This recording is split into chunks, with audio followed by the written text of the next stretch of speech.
Well, the Minister Phil Twyford also featured in another story today. Allegations of online bullying against a young couple who've bought a Kiwi-built home have exploded at Parliament today.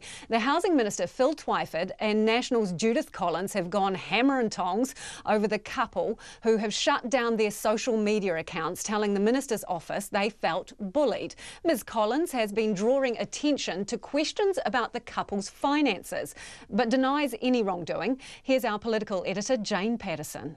The government never misses an opportunity to publicise its flagship Kiwi-build scheme, and last weekend was no different. The Prime Minister welcomed 18 Auckland families to their new Kiwi-built homes in Papakura on Saturday. One couple, Darren Jane and Fletcher Ross, told media they'd given up hope of finding a house on the open market. Mr Ross said getting a Kiwi-built house was like winning lotto. I think the stress of buying a home in general the process is quite stressful, but for something that was new, it was actually quite easy for us to follow the steps. There was a lot of help and resources that were there for us to follow. But since then, there have been questions about why a graduate doctor and a marketer are getting a taxpayer-subsidised house. There's a common quote about meeting a partner: 1 universe, 8 planets and 204 countries, partially quoted by the couple on an online post. Judith Collins said in a tweet, 204 countries maybe doesn't need taxpayer support.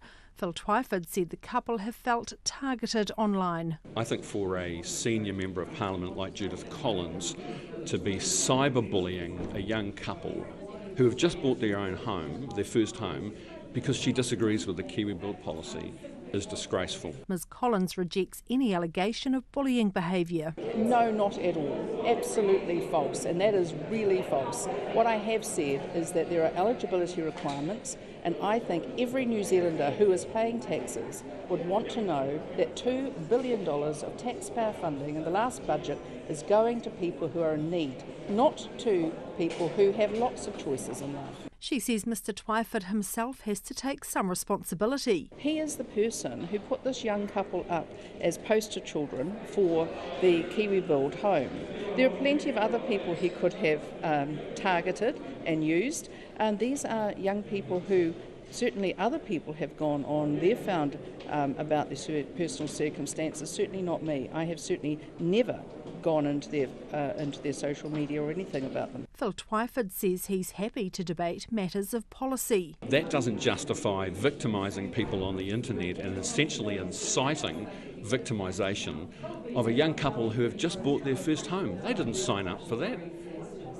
I happen to know that young couple have taken their social media profiles offline. They feel bullied. In Parliament, Mr Twyford justified the top Kiwi-build income threshold of $180,000 for a couple. The bands between household income of $80,000 to $180,000 have experienced the biggest drop in home ownership in the last decade, more than low-income families and more than high-income families. What's more, that income demographic contains half of all families with children. His Labour colleague Grant Robertson made sure the response to the couple was also part of the debate. Was it the Minister's expectation that the first families who would move into Kiwi-build homes would be the subject of a disgraceful cyberbullying campaign, and would he expect anyone who did that to apologise?